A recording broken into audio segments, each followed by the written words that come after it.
사람의 어리석음 가운데 하나는요, 외모로 사람을 판단하는 것입니다. 당장 말 그대로 그 사람의 어떤 키나 또 외모의 아름다움, 또 그 사람이 가진 학력, 능력, 실력, 사회적인 지위 혹은 연봉 등으로 그 사람을 괜찮은 사람이냐 아니냐를 성급하게 판단하는 것이죠. 그러나 하나님이 보시는 것과 우리가 보는 것이 다를 때가 참 많습니다.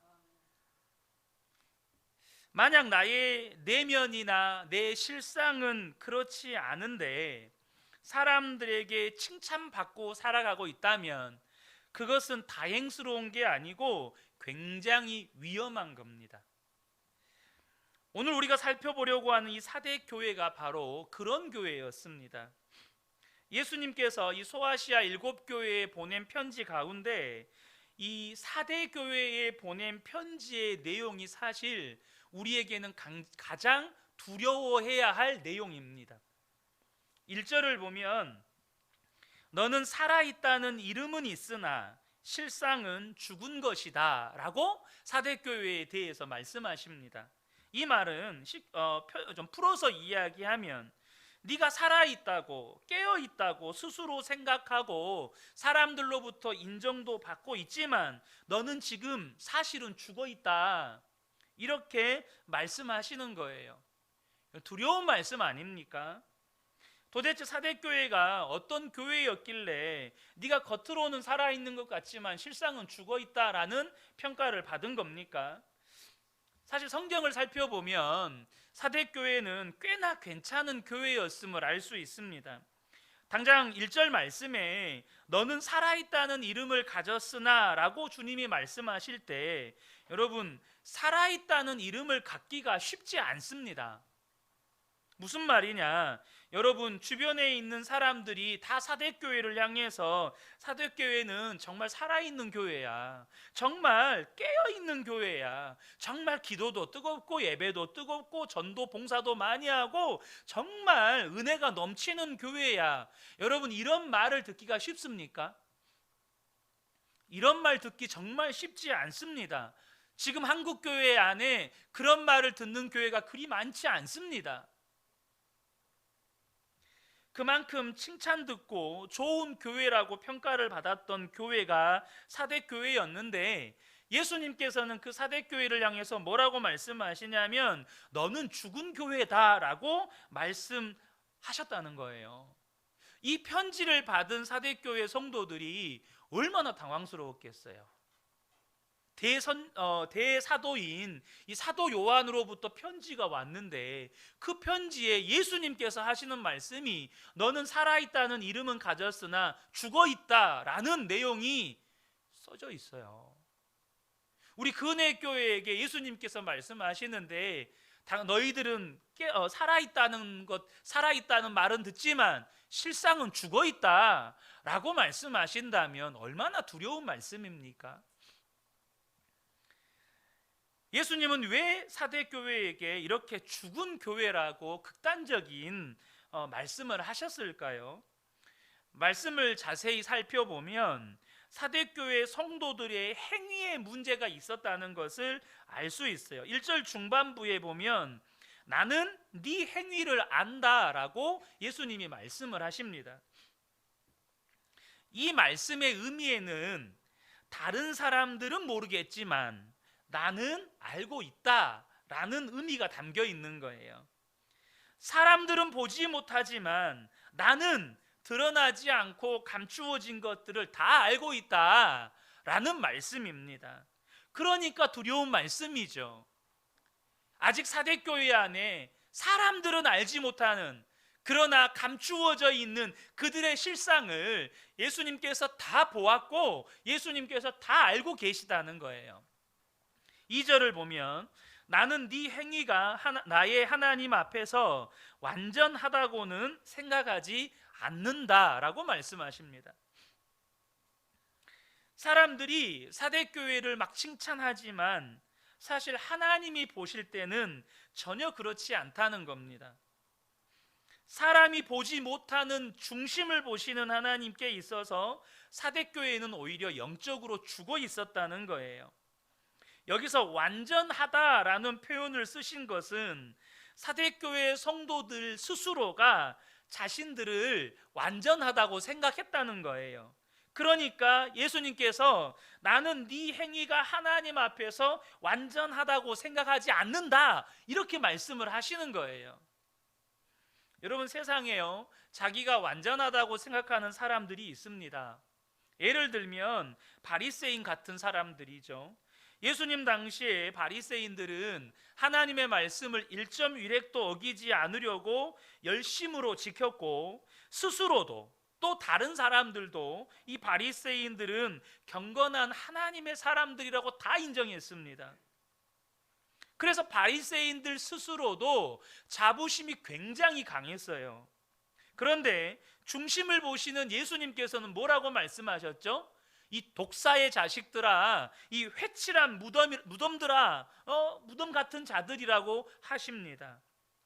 그 마음의 중심에 감추어져 있었지만 하나님을 사랑하는 마음이 없고 교만과 욕심이 가득 차 있는 것을 예수님은 다 아신 거예요. 중세 카톨릭 교회는 예배당 건물이 정말로 화려했고 전 유럽의 모든 사람들이 다 기독교인이었습니다. 그 권세와 명성이 얼마나 하늘을 찔렀는지 한때는 왕위에 오르는 것도 교황의 허락을 받아야 할 때가 있었어요. 교황이 허락해 주지 않으면 왕위에도 오를 수가 없었던 시절이 있었어요. 너무나도 훌륭하게 보였지만 하나님 보시기에 이 중세 카톨릭 교회는 말할 수 없이 타락하고 추악한 교회였다는 거죠. 그래서 종교 개혁이 일어날 수밖에 없었던 것입니다. 성도들 중에도 실제로 자기가 완전하다고 혹은 그 정도까지는 아니더라도 괜찮은 성도라고 생각하며 사는 분들이 있는 것 같습니다. 나 정도면 괜찮지, 이 정도 신앙생활하면 잘하는 거지, 이런 생각을 가지고 사는 거예요. 그런데 여러분, 그런 생각을 가지고 사는 성도들의 특징이 뭐냐 하면 다른 사람들을 판단한다는 겁니다.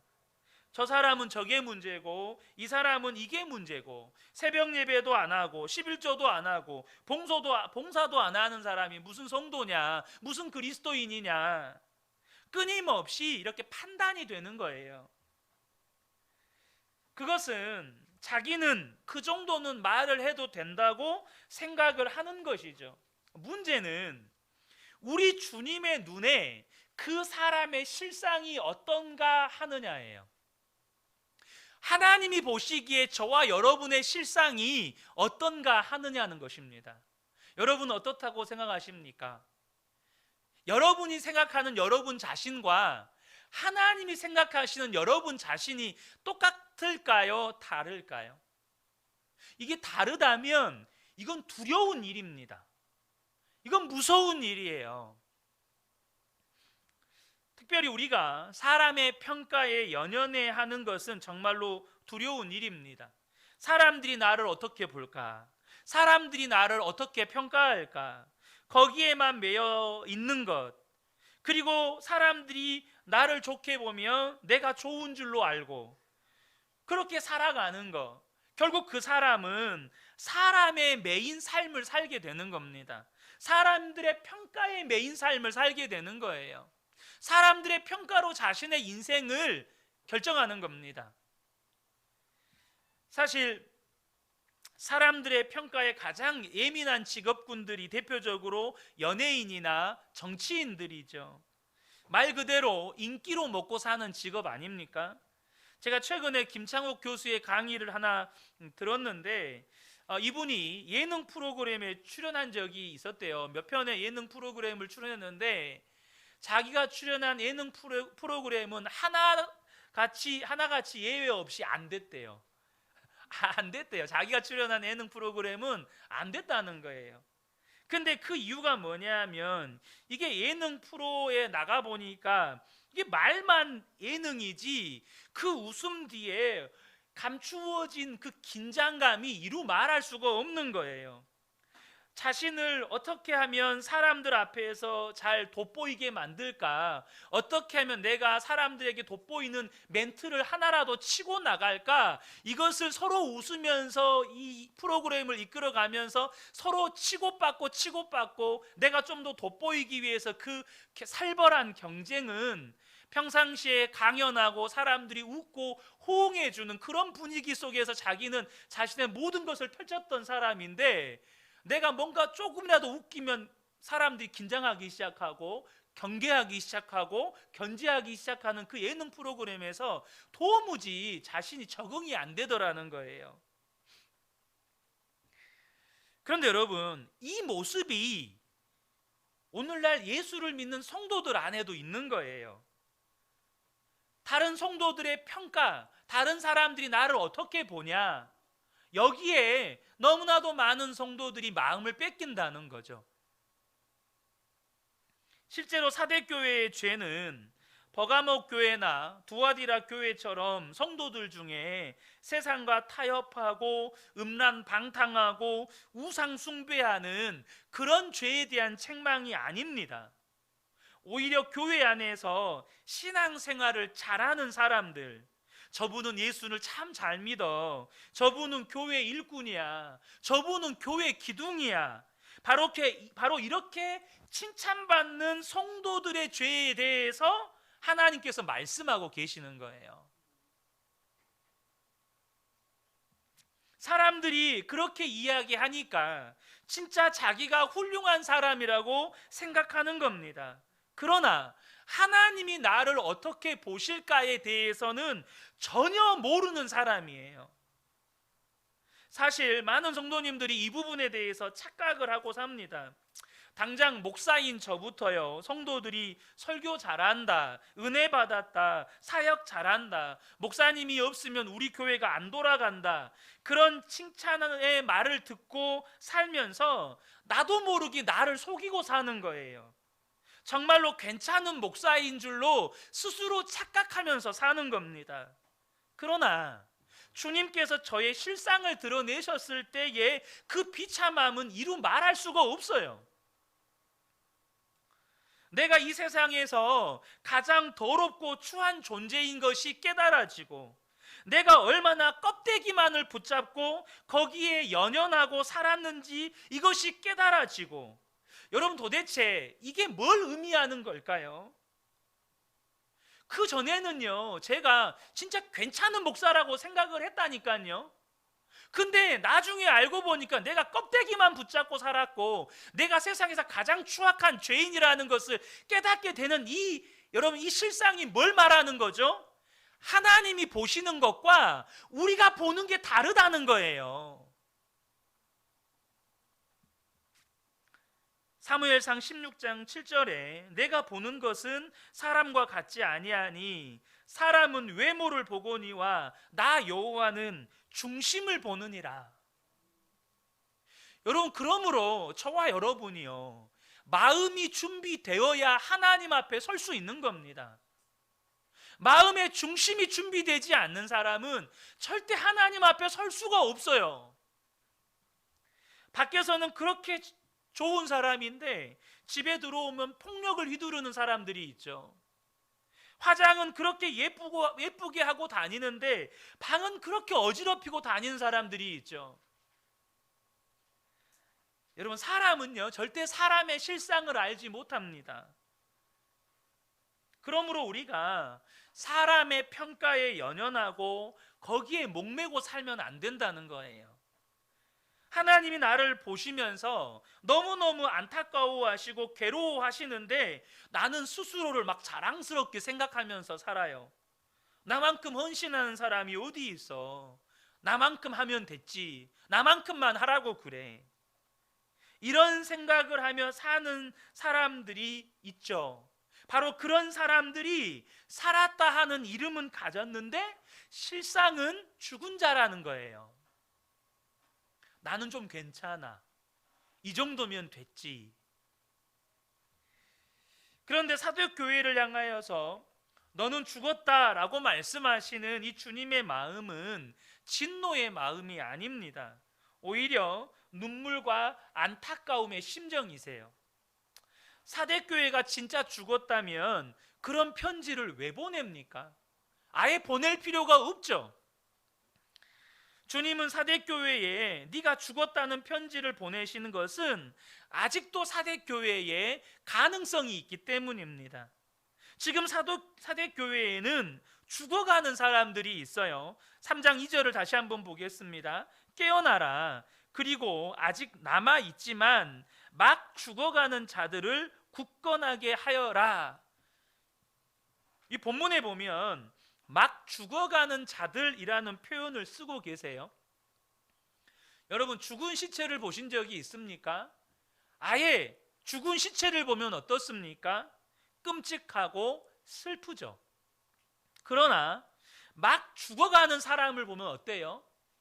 슬프다기보다는 당황스럽고 안타깝고 어찌할 바를 모르겠고 마음이 막 어떻게든 살리고 싶어서 마음이 막 간절해서 눈물이 나죠. 물에 빠진 사람을 건져내었는데 숨을 안 쉬어요. 그러면 슬퍼 웁니까? 그게 아니죠. 슬퍼하기보다 어떻게든 심폐소생술을 하면서 그 사람을 살려보려고 발버둥을 치죠. 지금 사대교회를 바라보는 예수님의 심정이 딱 그렇다는 거예요. 막 죽어가고 있다는 거예요. 사람들이. 교회가 막 죽어간다는 거예요. 4절을 보면 그러나 사대에는 자기 옷을 더럽히지 않는 사람 몇이 있다. 이 몇이 있다는 표현 자체도 안타까운 겁니다. 무슨 말이죠? 몇 사람밖에 없다는 거예요. 사대교회 성도가 정확하게 몇 명인지는 성경에 기록되지 않았지만 자기 옷을 더럽히지 않는 사람이 몇 밖에 없다는 거예요. 그 나머지 대다수의 성도들은 이미 자기 옷을 더럽혀 버렸다는 거예요. 만약 하나님께서 우리 교회를 보시면서 옷을 더럽히지 않는 사람이 몇 밖에 없다, 옷을 더럽히지 않는 사람이 둘셋밖에 없다, 여러분 만약에 이런 말씀을 하신다면 그게요 얼마나 안타깝고 한편으로는 두려운 말씀이죠.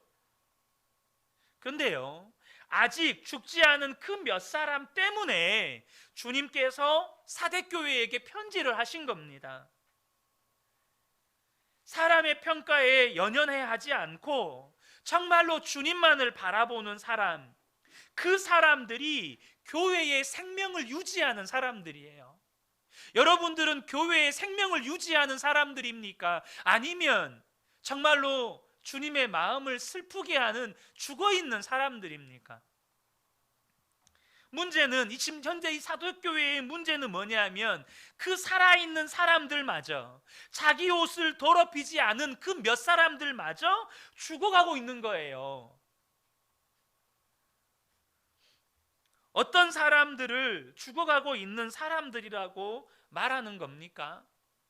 앞서도 말씀드렸지만 저 역시 아닌 척하지만 사람들의 평가에 정말로 민감했었고 또 연연했던 사람들 가운데 한 사람이었습니다. 그래서 저에 대해서 어떤 소문이나 오해의 말이 들리면 그렇게 억울해하는 거예요. 신 목사님은 사랑이 없어, 그런 말을 들으면 거기에 대해서 나를 변호하고 싶고 거기에 대해서 뭔가 하는 말이라도 변명하고 싶은 마음이 내 안에서 막 굴뚝같이 올라오는 거예요. 그럼 성도님도 내 입장이 돼서 사역 한번 해보세요. 제 몸을 둘로 쪼개서 사역을 하고 싶은 심정입니다. 한 사람은 성도들 만나고 한 사람들은 사역 좀 하게. 그렇게 말했다는 게 아니고요, 내 속에서 그런 변명이 몇 날 며칠을 제 마음을 사로잡아요. 신 목사님이 너무 FM이어서 성도들이 함께 개척하기 겁이 난대요. 이 말이 들렸을 때 제 속에서 한국교회에서 부교육자로 산다는 게 뭔지 아세요? 성도님이 믿음이 없어 순종 못하는 걸 저를 핑계 삼지 마세요. 이런 말들이 끊임없이 막 올라옵니다. 그런 말이 들릴 때마다 가슴이 쓰려오고 제 속에서는 이런 말들과 생각들이 막 요동을 치는 거예요. 뭘 말하는 겁니까? 저 역시 사람들의 평가에 연연해하고 조금만 서운한 말을 듣거나 오해의 말을 들으면 나는 피해자라고 생각하고 억울해서 몇 날 며칠을 신음하고, 뭘 말하는 거죠? 제가 죽어가고 있는 거예요. 그게 죽어가고 있는 거예요. 주님이 나에게 뭐라고 말씀하시는지는 도통 모르겠고 사람들이 내게 뭐라고 말했는지에는 너무나 예민해가지고 몇 날 며칠을 신음하면서 거기에 대해서 변명하고 싶고 가서 찾아가서 따지고 싶고 한번 그냥 싹 갈아엎고 싶고 막 이런 마음들이 내 안에 들끓고 있더라는 거예요. 그런 저에게 주님께서 나는 죽고 예수로 사는 십자가 복음이 무엇인지를 깨닫고 눈을 열어주셨어요. 지옥에 갈 수밖에 없는 죄인을, 나보다 더한 죄인이 없는데 지옥에 갈 수밖에 없는 이 죄인을 십자가 대속의 은혜로 하나님의 자녀 삼아 주셨고, 그것도 모자라서 영광스러운 주의 종의 길을 걷게 해주셨는데, 이 정도의 일로 억울하다, 원망스럽다, 못 살겠다, 사역 못하겠다, 이게 너무너무 부끄러운 거예요. 여러분, 뭘 말하는 겁니까? 주님이 눈을 열어주셔야 비로소 나 자신도 제대로 보이는 거예요. 주님이 눈을 열어주셔야 내가 얼마나 처참하고 형편없는 자인지 눈이 열리는 거예요. 타이틀은 목사라고 그럴듯하게 타이틀 가지고 있는데 속에는 오해의 말 한마디도 넘어가지 못해서 그걸 가지고 끙끙 앓으면서 몇 날 며칠을 어떻게 이것을 좀 상황을 반전시켜 볼까, 어떻게 저 사람에게 찾아가서 이 억울한 마음을 풀어볼까.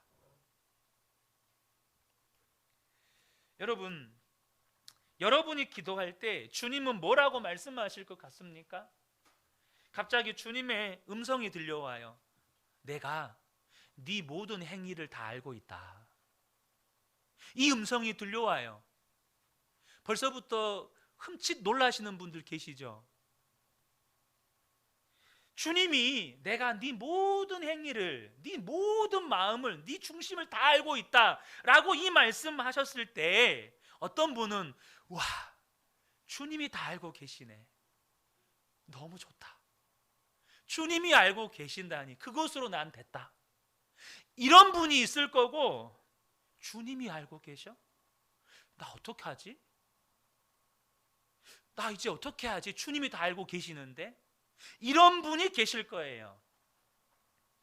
여러분은 지금 어느 부류에 속하십니까? 나는 네 속에 있는 모든 걸 알고 있다, 주님이 이렇게 말씀하신다면, 여러분, 주님이 다 알고 계신다는 말씀이 여전히 두려운 분이 계시다면 그분은 정말로 깨어나셔야 돼요. 사대교회 성도들과 같이 지금 막 죽어가고 있는 거예요. 지금 여러분은 교회에 나와서 예배 드린 걸 보니까 완전히 죽은 사람들은 아니에요. 영이 죽은 사람은 예배의 자리에 나오지도 않아요. 예배 드릴 마음도 없어요. 그런데 여러분이 죽은 사람은 아니지만 죽어가고 있는 사람일 수는 있다는 거예요. 사람의 평가는 신경이 쓰여요. 근데 주님이 나에게 뭐라고 말씀하시는지는 도통 모르겠어요. 그런 사람들이 바로 사대교회 성도들이라는 거예요. 주님은 2절에 사대교회를 향해서 깨어나라고 말씀하세요. 2절 말씀 띄워주세요. 깨어나라.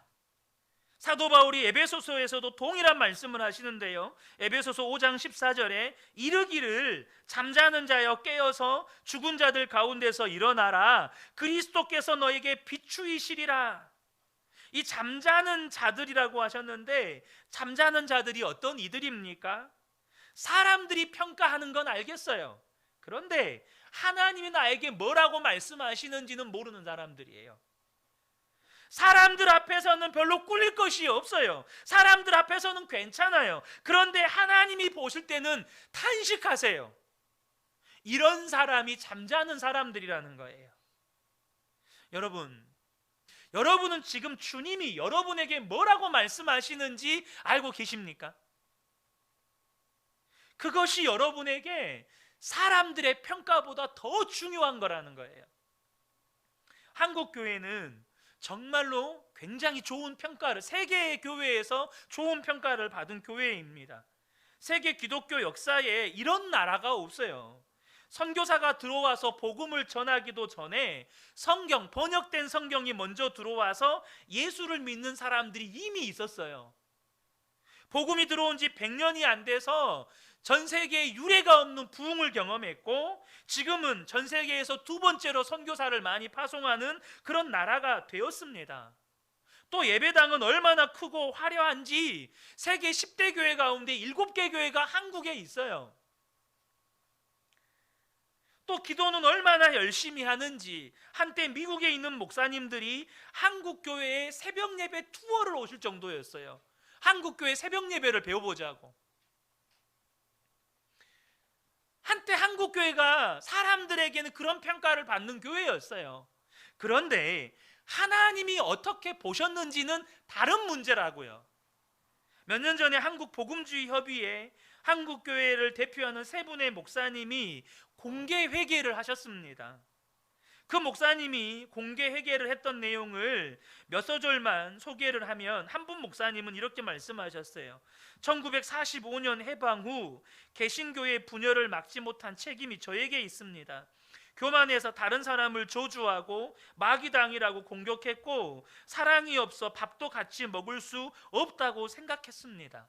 한 분 목사님은 이렇게 고백했습니다. 타 종교와 대화 운동은 열심히 하면서 정작 가장 먼저 해야 할 기독교 내 대화에는 별로 신경을 쓰지 않았습니다. 또 다른 한 분 목사님이 이렇게 말씀했습니다. 예수 그리스도에 대한 순종의 삶이 없는 값싼 은혜에 안주했고 그것을 전했습니다. 은혜와 진리로 거룩함을 입은 새 사람으로 살지 못했고 말로만 사랑하고 실천하지 못해 고통스럽습니다. 사회의 악에 대해 침묵했습니다. 나쁜 것을 나쁘다고 말하지 못한 비겁함을 뼈저리게 느낍니다. 이 세 분 목사님은 한국 교회를 대표하는 세계적으로 유명한 목사님들이십니다. 그런데 목회를 마치고 이렇게 은퇴하신 후에 왜 이런 뼈아픈 고백을 하고 있을까요? 그분들이 목회 현장에서 목회하실 때는요, 세계 교회가 한국 교회를 칭찬하고 찬양했다고요. 근데 은퇴하신 다음에는 왜 자신들의 과거의 그 모습들에서 회개를 하냐고요. 도대체 한국 교회의 진짜 모습이 뭘까요? 여러분의 진짜 모습은 뭘까요? 성경 지식을 많이 가지고 있고 교리를 아는 게 중요합니다. 교회 생활 열심히 해야 하고 칭찬받는 사람이 되어야 해요. 그러나 정말로 중요한 것은 은밀한 시간에, 주님과 나만의 시간에 나는 어떤 사람인가 하는 거예요. 가족들에게 진짜 나는 어떤 사람이고, 일터에서 함께 일하는 사람들에게 나는 어떤 사람이고, 길거리에 스쳐 지나가는 사람들에게 나는 어떤 사람인가. 4절 말씀을 다시 한번 보겠습니다. 4절에 그러나 사대에는 자기 옷을 더럽히지 않은 사람 몇이 있다. 그들은 흰 옷을 입고 나와 함께 다닐 것인데 그들은 그럴 자격이 있기 때문이다. 옷을 더럽히지 않은 사람, 그 사람들이 주님과 함께 다닐 수 있는 사람들이라는 거예요. 그러면 여러분, 교회는 완전한 사람만 다니는 곳입니까? 그렇지 않죠. 당신 같은 사람은 오면 안 돼, 당신 같은 나쁜 사람은 나오지 마, 여러분 절대 그런 말이 없는 곳이 교회입니다. 세상 어디에서도 받아주지 않던 사람들을 환영합니다. 정말 잘 오셨습니다. 주님의 이름으로 사랑합니다. 그렇게 받아주는 곳이 교회예요. 어떤 죄인도 교회에 올 수 있죠. 그런데 여러분, 교회에 나와서 계속 그냥 죄인으로 있으면 안 되는 거예요. 교회에 누구든지 올 수 있지만 교회에 오면 하나님의 자녀로 바뀌어야 돼요. 예수 그리스도 안에서 우리는 하나님의 자녀로 바뀌는 거예요. 겉으로 의인인 척하면서 여전히 죄인으로 사는 건 끔찍하고 두려운 일입니다. 의인이라고 생각만 하면서 죄인처럼 사는 건 결코 믿음이 아니라는 거예요. 정말로 예수님을 믿었다면 사람은 달라지게 되어 있습니다. 하나님 앞에서 완전한 자로 서게 되는 거예요. 근데 많은 성도님들 안에 이 부분에 대해서 분명한 믿음이 없으니까 예수 믿어도 죄 짓는 거 어쩔 수 없지, 예수 믿어도 다 그렇게 사는 거지, 그런 믿음으로 사니까 삶이 안 바뀌는 거예요. 여러분, 믿음이 삶을 바꾸는 겁니다. 믿음이 바뀌지 않으면 사람은 절대 안 바뀌어요. 근데 내 믿음이, 예수 믿어도 죄는 어쩔 수 없어. 죄 짓고 회개하고 죄 짓고 회개하고 그러고 다 그렇게 살다가 천국 가는 거지. 예수 믿어도 뭐 다 그렇게 사는 거지. 이게 믿음이라는 걸 아셔야 돼요. 여러분, 길이 있습니다. 그래서 말씀하신 거예요. 무엇입니까? 정말로 예수님을 진짜 영접하는 거예요. 여러분, 예수님을 영접한다는 게 뭐죠? 예수님이 정말로 내 마음에 오시는 거예요. 여러분, 예수님이 그 마음에 오신 사람이 어떻게 삶이 안 바뀔 수가 있습니까? 예수님이 내 마음에 왕으로, 주님으로, 생명으로 살아 계시는데 어떻게 삶이 안 바뀌어요? 예수 믿고도 사람이 안 변했다. 그렇다면 이유는 하나예요. 예수님을 아직 진짜 영접한 게 아닙니다. 예수님이 나와 함께 계시는데, 예수님이 내 마음에 오셨는데, 예수님이 눈 시퍼렇게 뜨고 내 마음 안에 살아 계시는데, 내가 아무리 다혈질적이고 내가 아무리 한성질하고 내가 아무리 육신대로 살았더라도 어떻게 내 마음대로 살아요? 예수님이 내 마음 안에 두 눈 시퍼렇게 뜨고 살아 계시는데, 나를 하나님 앞에서 완전하게 해주실 분은 예수님밖에 없어요. 그 예수님을 진짜 내 마음의 주님으로, 왕으로, 생명으로 영접했느냐는 거예요. 3절을 다시 보겠습니다. 그러므로 내가 그 가르침을 어떻게 받고 어떻게 들었는지를 되새겨서 굳게 지키고 회개하여라. 만일 내가 깨어있지 않으면 내가 도둑같이 올 것인데 어느 때에 내가 내게 올지 너는 알지 못한다. 본문에 우리가 진짜 회개해야 하는데 뭘 회개해야 할까요? 예수님께서 가르침을 어떻게 받고 어떻게 들었는지를 되새겨서 굳게 지키고 회개라고 말씀하셔요. 여러분, 우리가 무엇을 듣고 무엇을 가르침을 받았죠? 그것은 십자가 복음이에요. 성경 66권이 우리에게 말씀해 주시는 핵심은 십자가 복음이에요. 예수님께서 우리 안에 분명하게 임하셨다는 거예요. 여러분, 예수를 믿으면서도 실제로 예수님을 영접하지 않고 교회를 다녔다면 그걸 회개하셔야 돼요.